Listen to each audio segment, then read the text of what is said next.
John! What? Red 7! I don't know what Red 7 means. Hot route! I don't. What is hot route? Will you just go stand on the other side, please? Down! Come on. Ready, down, set, hut, hut, hut, hut!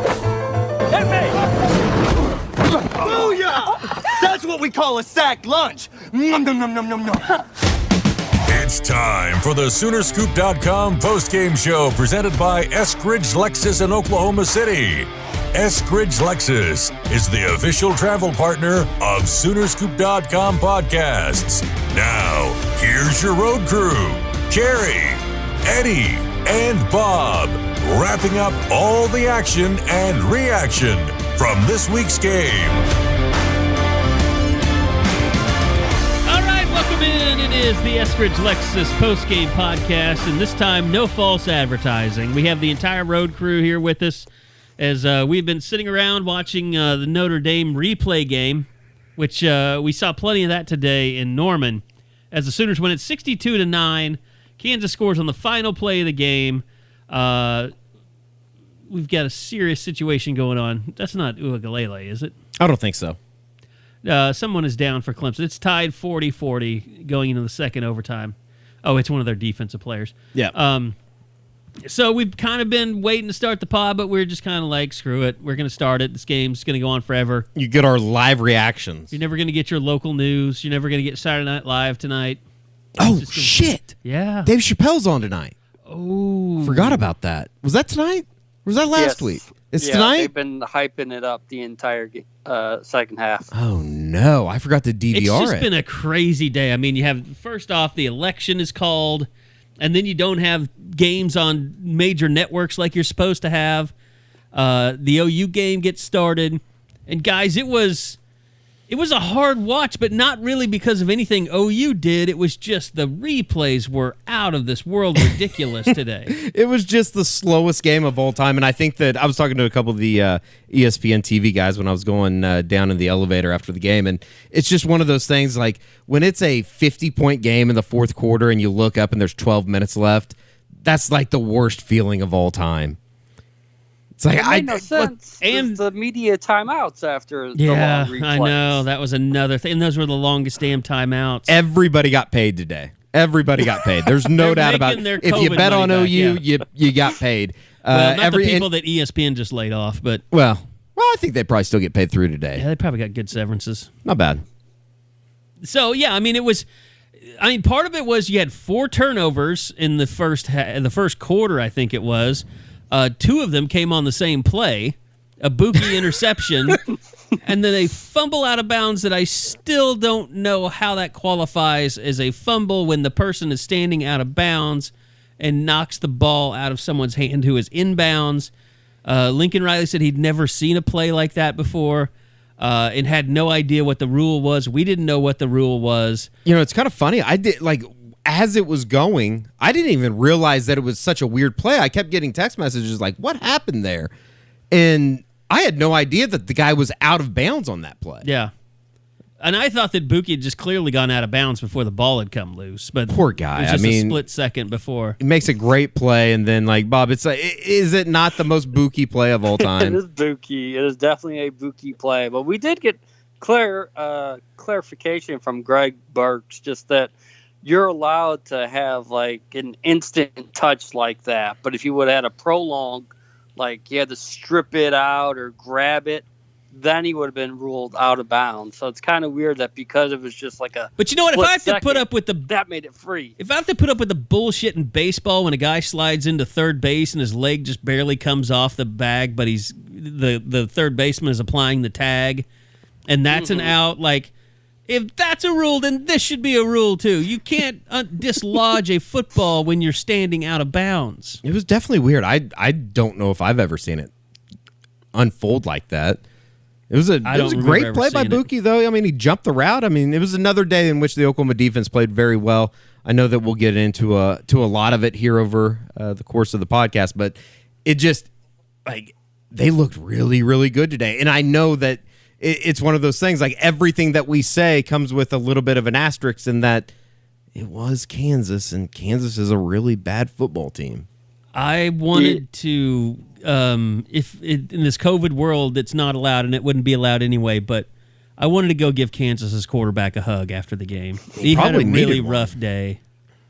I mean, is he upright yet? I mean, he left the game. He got demolished. He probably left the stadium on crutches. I mean, he couldn't walk. I don't know if he couldn't walk off the field or he refused to walk off the field because he'd just gotten sacked for the 9th time on the day. Shit, just send a tryout back to Lawrence with him. We can bus her back tomorrow.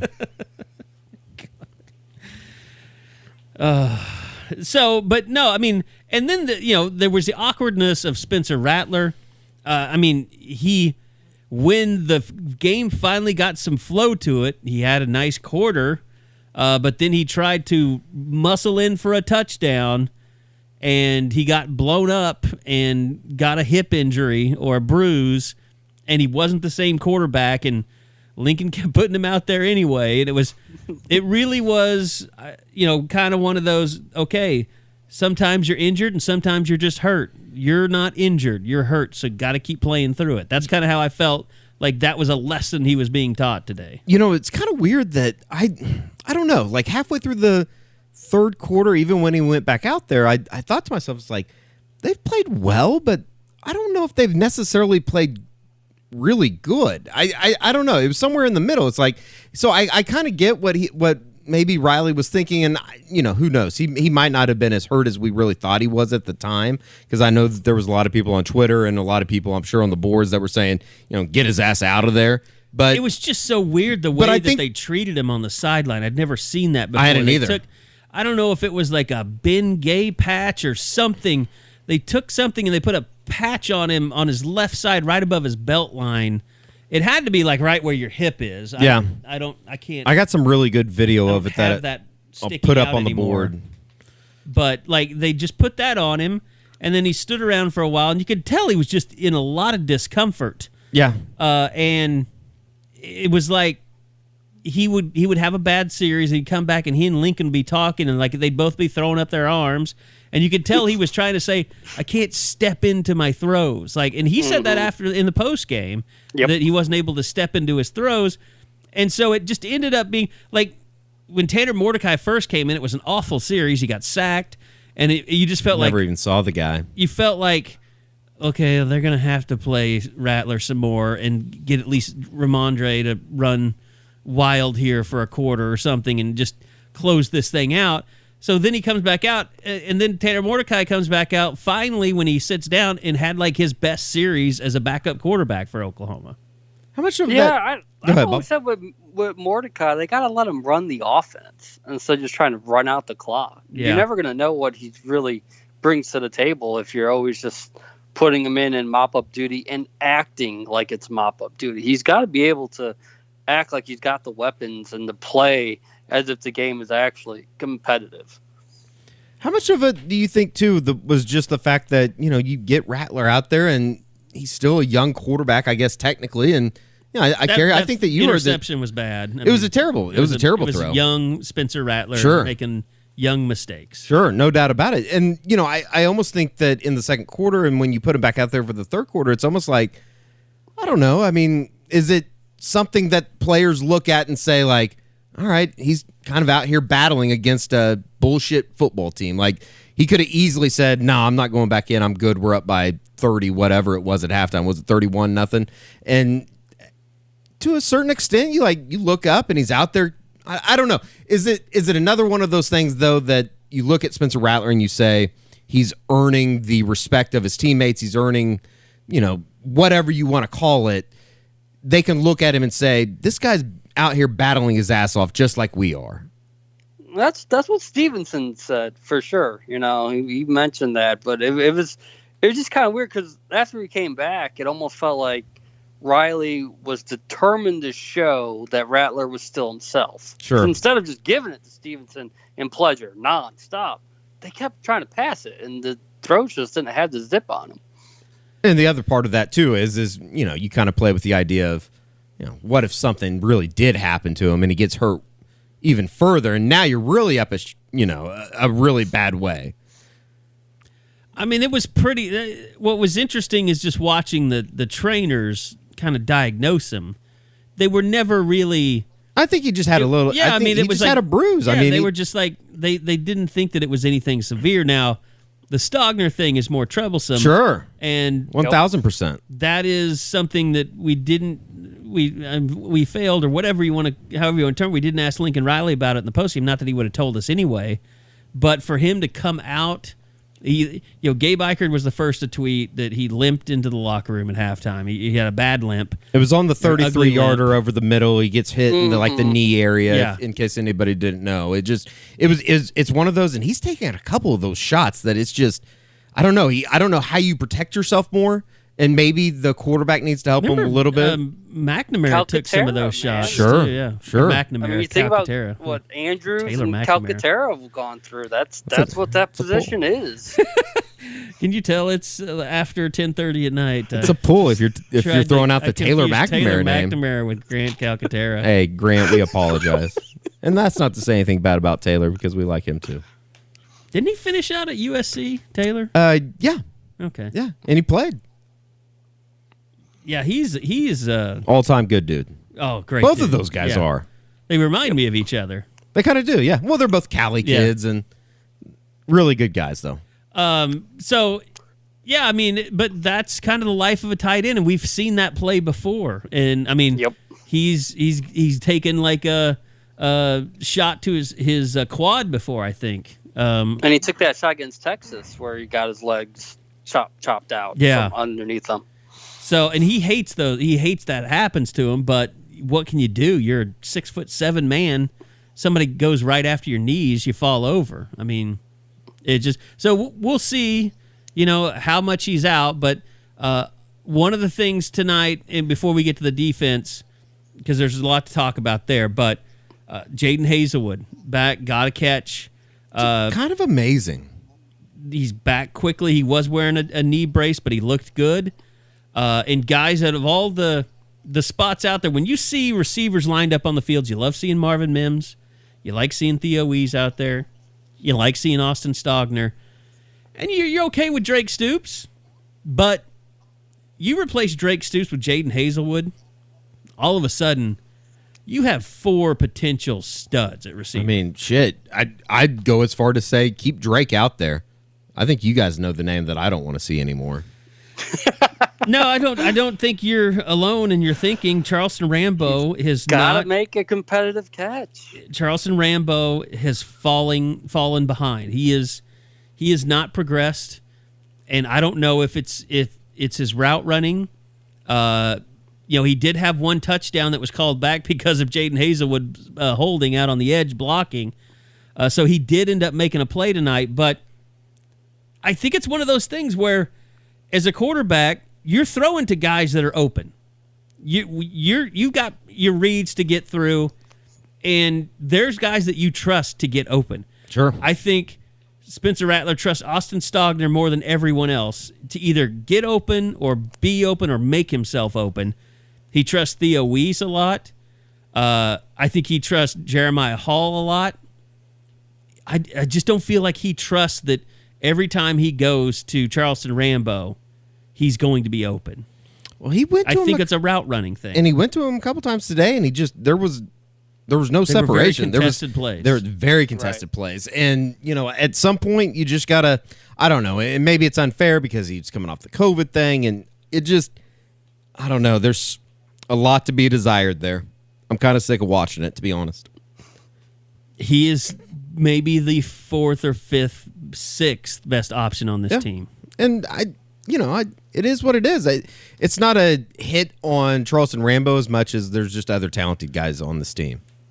There's better wide receivers on this football team, and especially when you throw in Jaden Hazelwood into the mix. I mean, it's kind of exciting to see what this thing's going to look like here in a couple weeks, and it's pretty evident too that they're starting to be able to run the ball. Ramondre Stevenson's a man. I don't know if you necessarily need an offensive line that's great to run the ball with Ramondre Stevenson. That's why I think he's such really good, a great NFL prospect. But, I asked Lincoln about it after the game, kind of what he compares his game to, and he mentioned that he's closest probably to Samaje. But Eddie and I were talking about this earlier, Bob, like, Samaje could definitely run people over, and he could deliver a lick, and Clemson apparently has just lost.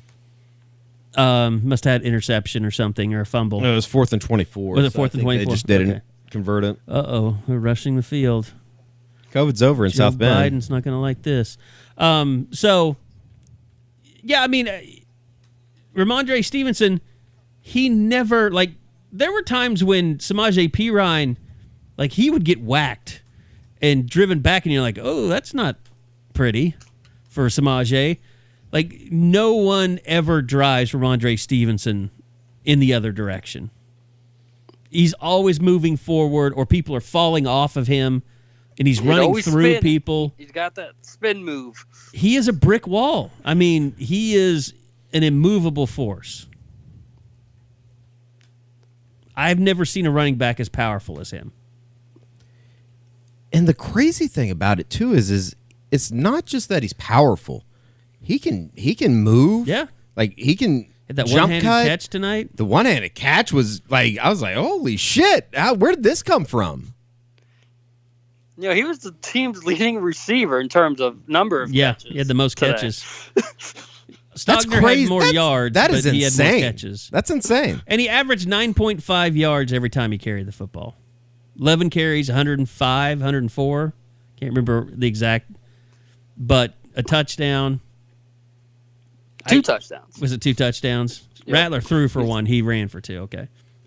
So, I mean, it's just, it's kind of like the defensive line. It's kind of hard to just keep lopping praise on a guy, but what else are you to do? By the way, an interesting note on defense. We can move over there real quick.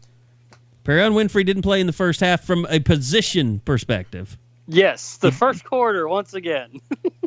Another mystery suspension for Perrion Winfrey, apparently, allegedly. But as soon as the first play of the second quarter happened, he was right out there because they were on defense. Very first play. I mean, that is so funny. Why? Do we really have to ask? It's Perrion Winfrey. There could have just been something. Maybe he found a hood he liked in Norman last week. I don't feel like getting canceled tonight. I don't think maybe the canceling will stop now. No, probably not. There's a change in the president. Is that official? Well, it depends on who you ask. that's the Right. truth. I think on that what lawyer you're at the end talking of the day, though, you look at Oklahoma and what they were able to do defensively, and what is it? 9 sacks. They had 11 tackles for loss. sacks. So that is you add that into the 3 mix of for Nick Benito tonight. Nick Benito. I think me and Bob tweeted it almost simultaneously today. He could not be blocked at all. He was doing, and I'll go back tomorrow and kind of highlight it, and we'll put some highlights on the board, and we'll put a little arrow above him. But he literally was not blocked today. There was nobody on that Kansas offensive line that could block him. I don't know if there was anybody on the Kansas offensive line that could block anybody that was lining up across from him today. They couldn't block Brendan Walker when he was in there. Brendan Walker had a good day. Perrion Winfrey. Ronnie Perkins had a good day. Marcus Stripling had a nice day. In the first quarter. I mean, Oklahoma's defensive line's pretty damn good, and you look at what they've done over the last 4 games now. They had 28 tackles for loss going into today. You add the 11 today, and that's 39 tackles for loss over the last 4 games for Oklahoma. They've got to be close to surpassing their sack totals from a year ago.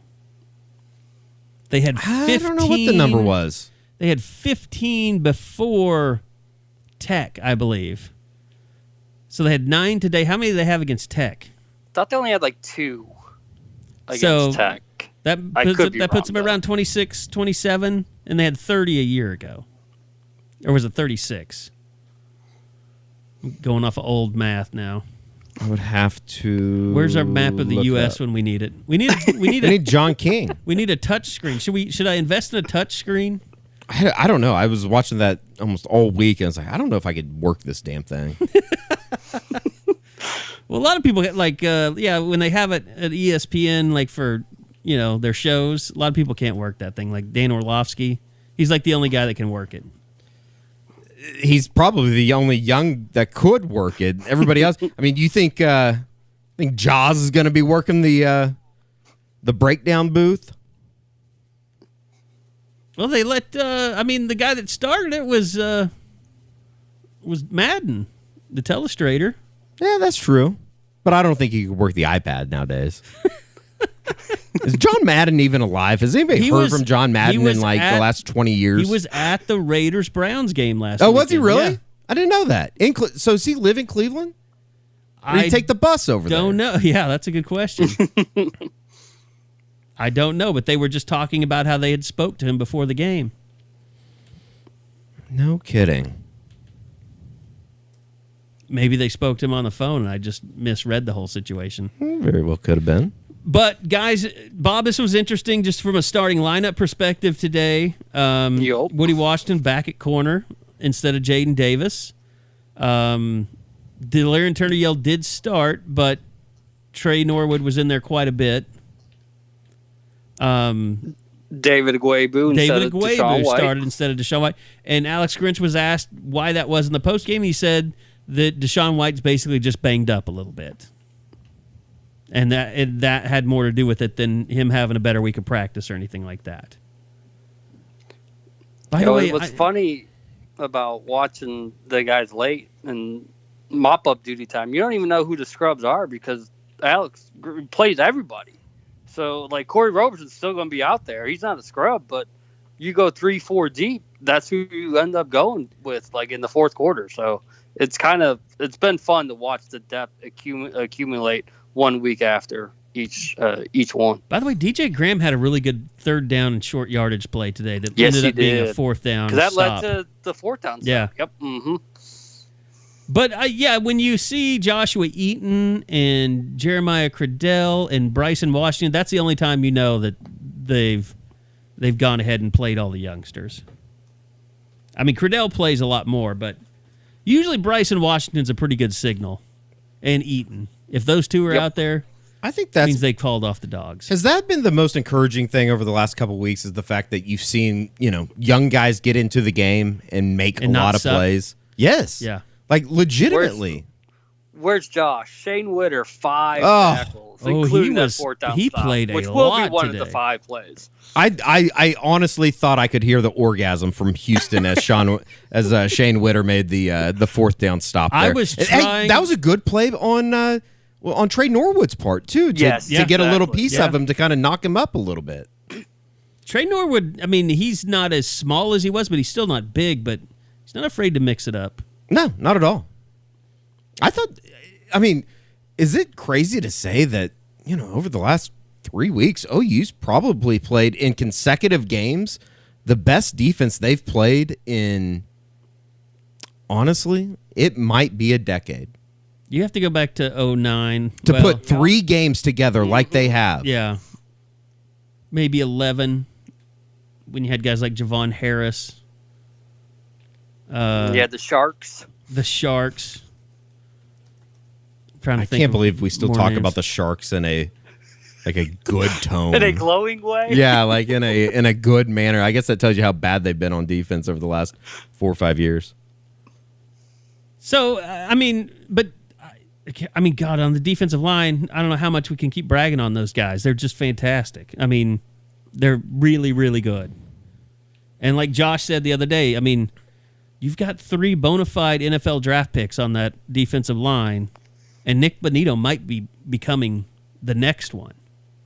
They're really strong. In a strange way, it's almost like, and I hate to be that guy, but we'll see. We'll see if this thing can continue into, through the bye week, obviously, and then you have a big one coming up against Oklahoma State in 2 weeks. The thing about it is, Spencer Sanders doesn't make good decisions, and their offensive line is terrible. Oklahoma is the worst possible matchup for them right now. Yeah. And they've had a lot of injuries. They'll have a week to heal up, so we'll see how that goes. But their offensive line is their biggest problem. Chuba Hubbard could not run the ball today. L.D. Brown was still their best running back because Chuba Hubbard needs some space. He's a small speedster. He needs room to operate. And he doesn't have that right now at that offensive line. Sure. Well, and, I think that, they're progressing in the right direction. Oklahoma is. It's just, can they finish this thing out? And it's kind of fun to watch. I don't know. I guess you have to like kind of take a deep breath and say, like, yeah, this season is what it is. The Kansas State loss was terrible. Iowa State loss was terrible. But it's been kind of fun to watch this thing come together in front of us. They're better than I thought that they would be at this point this season. Sure. After the way it started. Yeah, they turned the corner so quickly. Like, it wasn't a It was gradual overtime process. against Texas. Yep. They've been a completely different team. I mean, they were a different team in that they got up 31-17, and then they had that.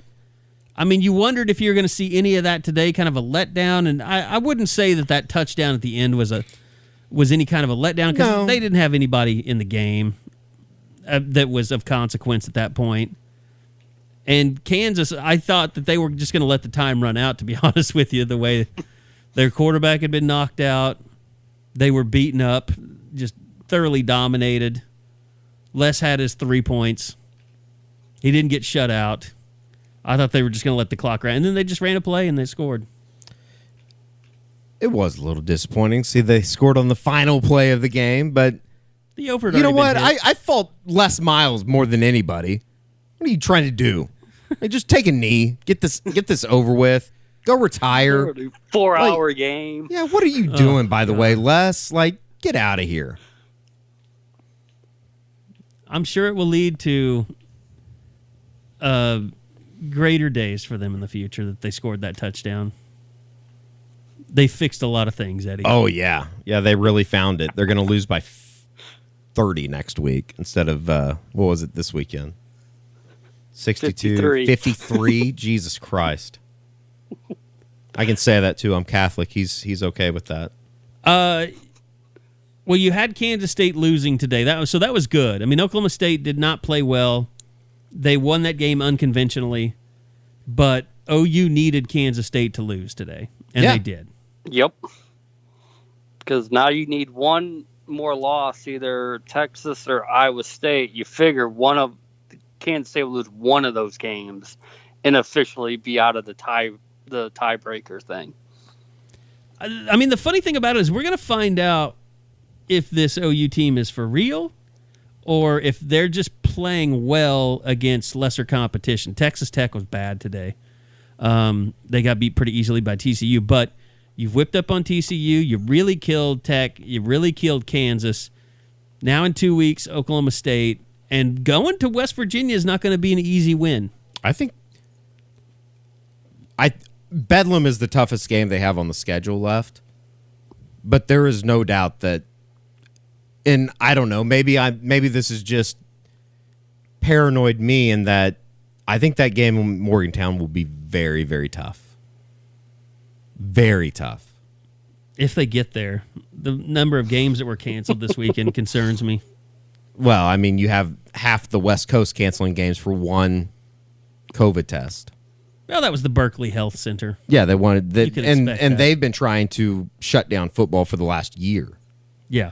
I mean, there will probably be people the way that Notre Dame rushed the field tonight that tried to close down Notre Dame by Monday morning. Probably so. I mean, thank God that Christine Brennan hasn't been watching football. She would have stroked out tonight. Northwestern 3-0, by the way, too. You should get a burner account and text Christine Brennan that Justin Turner did nothing wrong. Who's Justin Turner? Am I saying Dodgers name? God, I'm so full. Like I'm full throttled football right now. It's not like he's a Cardinal. Yeah, he's not a son of a bitch like Yadier Molina.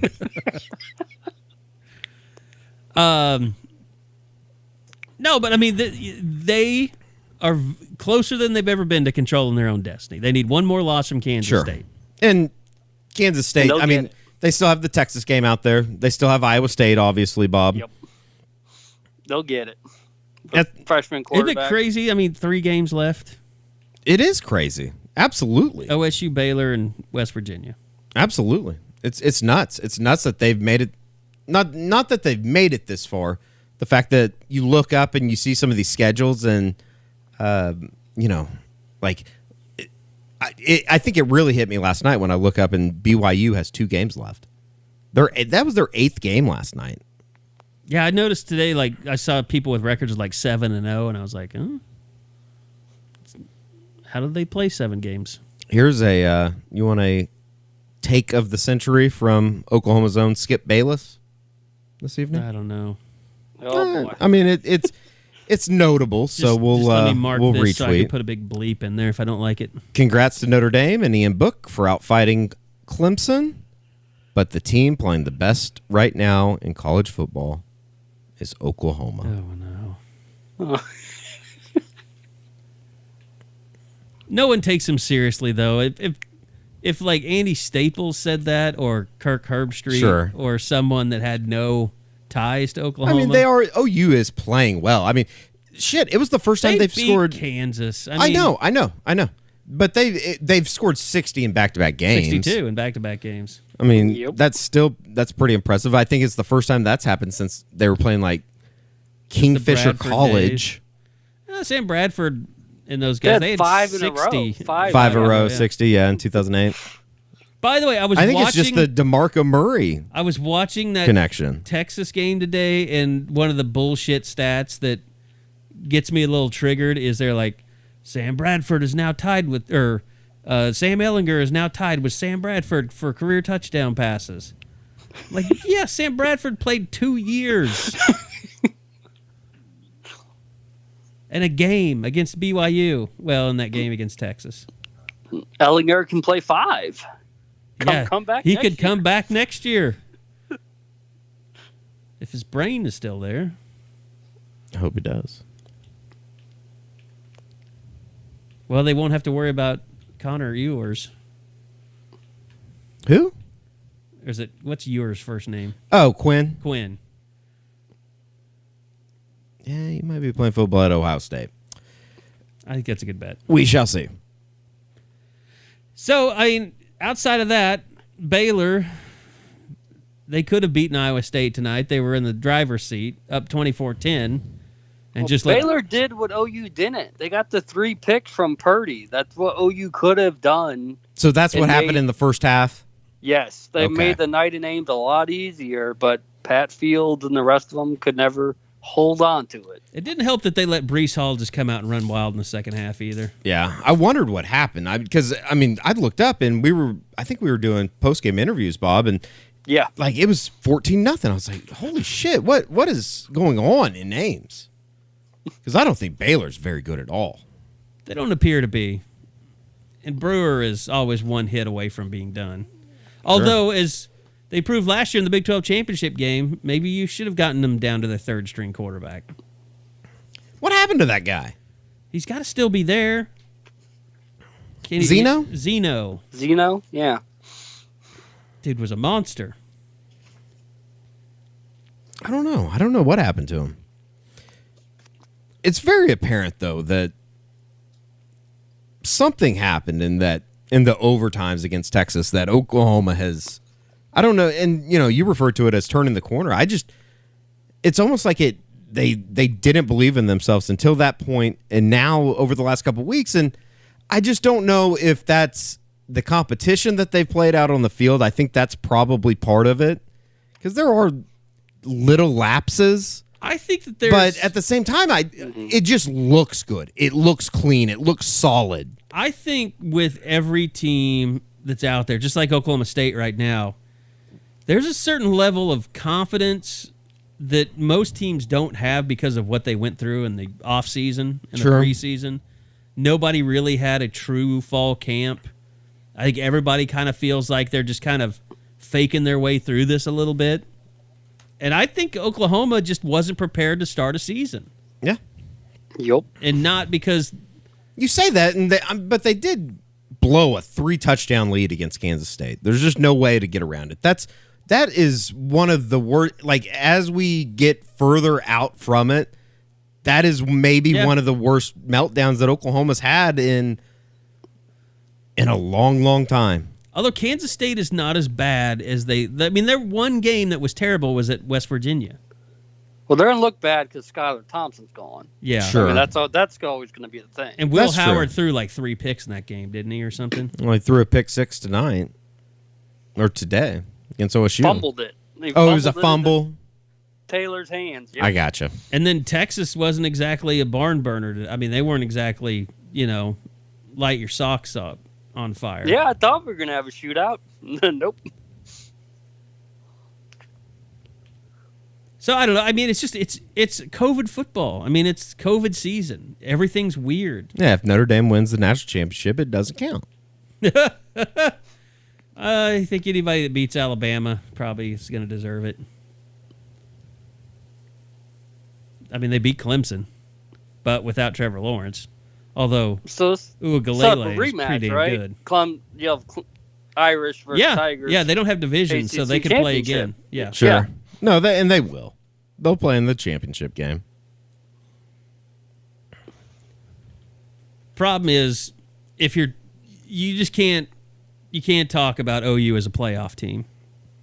But boy, that conversation started again this last week. I don't know who began it, but it's picked up a lot. If they go out and steam. score 62 against Oklahoma State, then you can have that conversation. It's just funny that I know they won 62-9 today. I didn't feel like they played that well. Is that Because just Rattler not got hurt. offensively, no. Because not Rattler got hurt, offensively. and they were just kind of getting through it. I guess it's so weird to get back in this mode of like everything needs to be perfect because I just didn't feel like they played that well. But defensively, they make up for it now on offense. They do, but again, it's just I mean, it was the turnovers. It was the fourth down stops. I mean, they got the ball in positions to go score pretty easily. Oh, yeah. 4 or 5 times. they had to settle for a field goal early. I mean, you get it wasn't the Trey Brown interception, which was a really nice play. He started to play. I think He's starting to play a lot. The turnover on downs that only led to a field That's goal, right. which was That's disappointing. right. That's right. And that was the Rattler injury, wasn't it? Or no? No, it's not. Because what was it then? It was Burkich's 40-yard field goal comes after a turnover on downs, and they're like at the 25-yard line to start, and they don't do anything. That's right. By the way, it is Working my way through a 6-pack right now. I'm sorry. come to that. Yeah, I had a couple whiskeys before the show started too.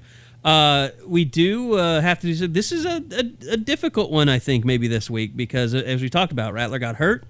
He had some stars on the defense. Trey Brown interception. But let's do this. All about embracing the best. That's why they are the official travel partner of the Soonerscoop.com podcasts. So it's time for us to recognize the Sooners' best with our Eskridge Lexus Player of the Game. By the way, before we start, Bob, he had a chance to take a 2021 Yes, NX to Lubbock with him. it was awesome. Loved it. Did you let Pearl drive at some point? Is that what happened? I was surprised at how smooth it ran. It was a breeze. I take the long way to Lubbock. I go Amarillo down, adds like another way. 30 minutes or so, but loved it. Don't Beautiful. ever take that way again, all right? Not in the Lexus. Bob hit something. I know where it was when I was coming back. Was it like a board or something that was in the road? No, there's a construction zone near Clinton, near the exits to Clinton, that isn't very closed off. Like all the gravel's there and all the stuff is there. There's a nail that hit one of the tires. So I got to buy a new tire this weekend or last weekend. You did. Fun. Lucky you. I bought a lot of those Lexus tires. They're not super cheap. Neither was this one. Actually, they're not too. It was a couple $100, but they're good tires. So yeah, we had that to deal with. which Bob did a great job. He got down and got to see Kobe McKenzie the next day. So yeah, it was a good trip, and the Lexus, always great drive. Eddie and I have taken an RX before to Lubbock, but yeah, give Ed Eskridge and Eskridge Lexus a call. Go check them out online, eskridgelexus.com. If you are a listener to the podcast or a Sooner Scoop subscriber, just let them know, and they'll give you a special Scoop deal. And I know it's the time of year when a lot of people haven't taken their regular vacations. They got some money sitting around. I know this has happened a lot because I was talking to Ed about it. And a lot of people just say, hey, it's time for us to get a new car. Let's get something nice. Let's go to Ed Eskridge and check it out. And if you listen to the podcast, you want to buy a new Lexus, or you're looking for a pre-owned something, just tell them you listen to the Scoop podcast, the Eskridge Lexus post-game podcast, and they'll take care of you. So eskridgelexus.com. Go check them out. Support them. They support us for years, especially our official travel partner. Give us Lexus to drive. So we always really appreciate it. We appreciate you guys supporting them, because I know people have gone down and bought cars from them, letting them know that they're Scoop podcast listeners. So, I don't think Rattler really qualifies this week, and that's mainly because of the injury. I do think Ramondre Stevenson qualifies, but let's face it, guys, this was all about the defense, and I'm going to go with Nick Bonito. 3 sacks today, all over the field. A lot of those guys played really well. Perrion Winfrey did a good job today, but again, where were you in the first quarter, Perrion? What'd you do? What did you do? So yeah, are we all in agreement then? Absolutely. Nick Bonito, our Eskridge Lexus player of the game? Absolutely. Many argument for Ronnie Perkins, just because the tone he sets and the energy he brings has been infectious to the rest of that team. But this was Bonito's day. Can I make a honorable mention? Sure. Just because we don't get to do it much, and I know I might catch a little flack for this, but Ryan Mead. No. Okay. I thought Mead did have a nice play today, though. I'm going to say Buki. Yeah? He had the interception. He had the pass breakup at the line of scrimmage, knocked the ball down, made a nice play out in the middle of the field, or I guess on the sidelines, made a nice open field tackle. Like, just because we don't get to say his name very much in a good tone, a good connotation, I'm gonna say Buki as a honorable mention player, even though he had an interception and then fumbled it, which is just the most Buki thing of all time. And he even carried it in the right hand. It wasn't like he had it in his right hand going down the left sideline. Someone to come from the out of bounds and knock you carry it in that hand to not even his shield fault. It's not even his fault. defenders. I'm gonna say that. It's not his fault. It was just weird. It's such a bizarre play. But it didn't fumble out of bounds. It somehow stayed in. Yeah. I'll tell you a guy that I thought that had a pretty nice day that I feel like is starting to maybe come on a little bit on the defensive side. I thought Corey Robertson was pretty active today. I thought Jordan Kelly played well too. too. I guess you can just throw all those defensive linemen in there, and there's 7 playing. There's 7 games. Yeah, there's 7 games in now, and you can honestly say this is a very good defensive line. And Isaiah Thomas started. We didn't have LaRon Stokes back today, so Isaiah Thomas started as an interior guy. It kind of felt like, though, didn't it, guys, that if they needed LaRon Stokes to play today, he probably would have played. If today was like the Big 12 championship game, don't you think he probably would have played? It felt like that was even when Riley said something on Tuesday, we'll give him another week. Healthy. Well, I guess technically 2 weeks, and then you go into Bedlam. Right. So he will have had 3 weeks off before Bedlam. Yeah. It's going to be interesting. See what time that game is here in a couple of weeks. Yeah, I got to think it's 11 o'clock. Big noon Fox. That sucks. I was kind of hoping for the 7 o'clock ABC kickoff. I just don't know who gets first choice. Just avoid that. Just avoid the networks for now. I mean, why have I never understand. Like, Trump may get things overturned on Saturday morning next week, and then we're all screwed again. It won't matter. It's the Masters. Nobody cares. Oh, ABC News will block What if out they those cut ones. it? Oh, good thing it's on the CBS. Is it on CBS? I'll drive. CBS I'll won't. drive to CBS, and that will be remedied real quickly. It'll be an active shooter situation. Oh my God. Ugh. I didn't say I was going to Columbine. No, you took us there without anyone asking for Beep, it. beep, beep, beep, beep. What's the weather looking like for the Masters, Eddie? It's supposed to rain on like Tuesday, Wednesday, and then I think there's like a 60% chance on Thursday, but I think it's supposed to dry out towards the end of the weekend, so hopefully it's okay. But where's the Alabama LSU game next week? Is it in Tuscaloosa? LSU, Oh, it's in because Baton they beat Rouge? 'em. Okay. They beat them at Bama last year. with Oh, that's Burrow. right. That's right. Well, whatever. Yep. Well, it's going to be 2 weeks of everyone asking questions about Spencer Rattler, trying to figure out how he's doing. Oh, is it no. any We're going to worse? do that for 2 weeks? Oh, yeah. He's I thought it was fine. a good sign that Rattler talked. Yeah, he's Yeah. fine. If Riley's going to let you talk, that usually You means you're don't- okay. I don't know. I mean, When if- players get hurt, like players have had great games and they get hurt at the end, but then we didn't get to talk to them because they got hurt. Yep. Rattler is completely fine. It's I just don't even some- think he's. It's just soreness. I mean, it's Yeah. going to be sore for a while. He played. He came back in the game. He played. He probably won't practice at all this week. I mean, I bet they get him out there. The guy you got to worry about is Stogner. Now, the Right. good news is I did see that.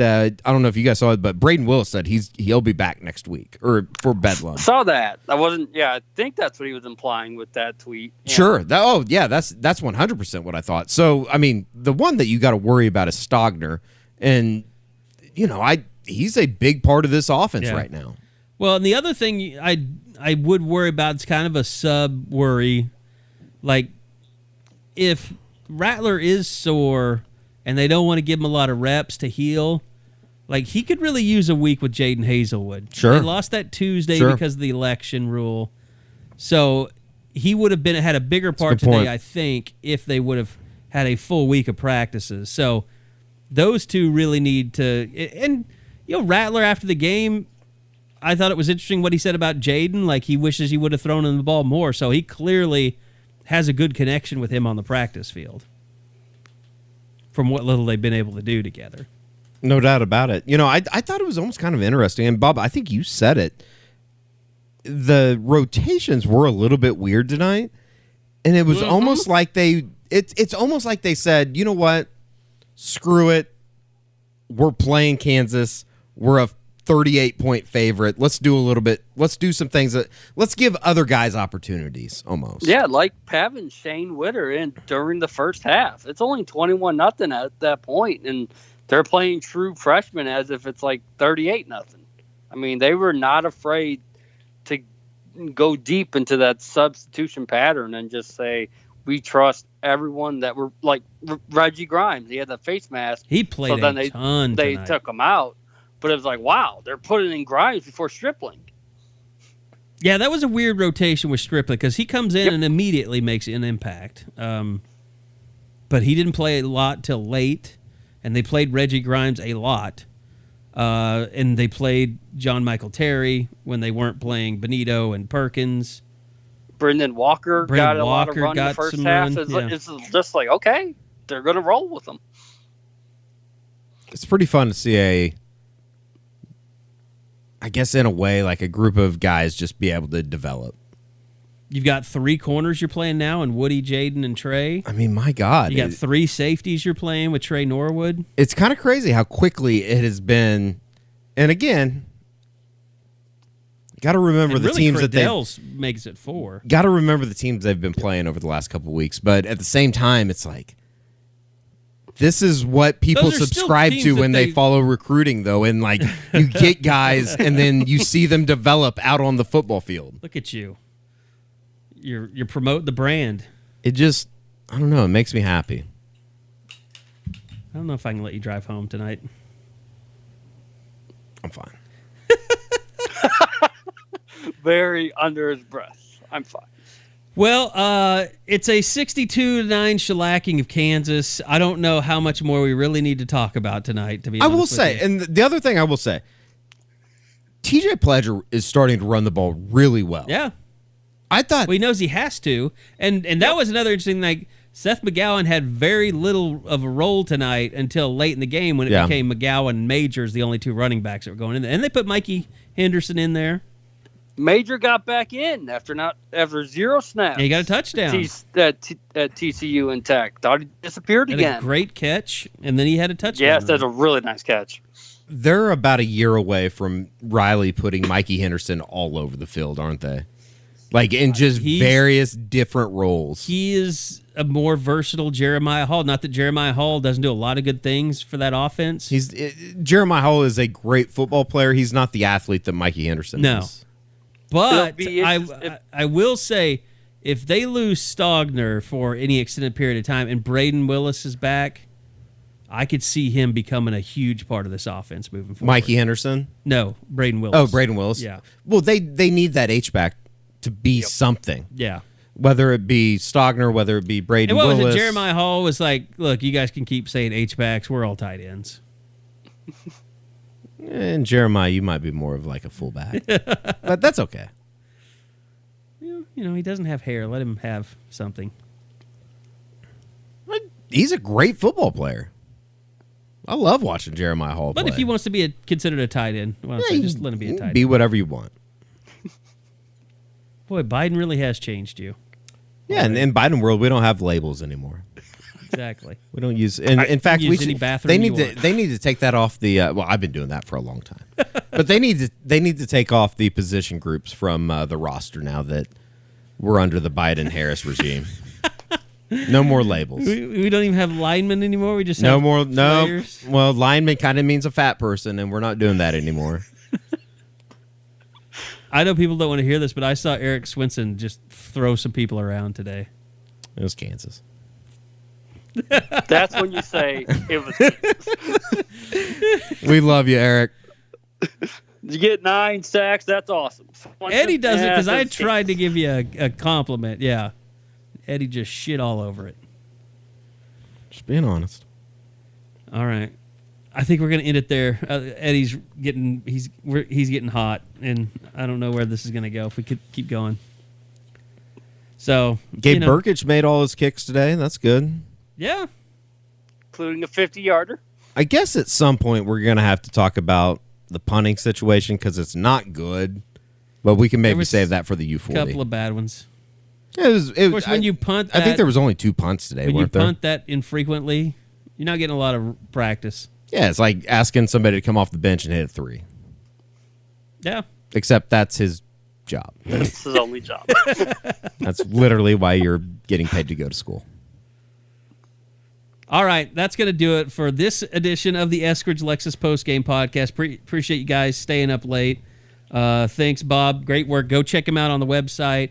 Got a story about the defensive line today and a really good notes section talking about some of the big stories that happened in the game tonight, including Jaden Hazelwood's return and Spencer Rattler's hurtness. I don't want to call it an injury. He got banged up. It's football. It's pain. He's going to be fine. It's so football. Don't ask about it every day on the message board is what you're saying. Ask about it every single day because that means that you're on the message boards interacting. Wow. You're... Like, who is this? Yeah, he's very corporate. I like it. You can't have a raise. I'm sorry. Again. It's COVID time. Well, I'm thinking about ways to get money after I get this DUI on the way home. I'm just kidding. I'm kidding. I'm kidding. I'm kidding. I'm kidding. I'm kidding. I'm kidding. All right, you have to leave my house now. All right. Yeah, now I'm getting kicked out. All right. Thanks for listening, everybody. We'll be back here again in 2 weeks after Bedlam, a huge one that's going to be Oklahoma State, Spencer Rattler, Spencer Sanders, toe-to-toe. We'll see how it all works out. Until then, keep checking in with us for the Unofficial 40 each and every Wednesday. Thanks for listening. Thanks to Eskridge Lexus, eskridgelexus.com. Go check them out. This has been the Eskridge Lexus Postgame Podcast.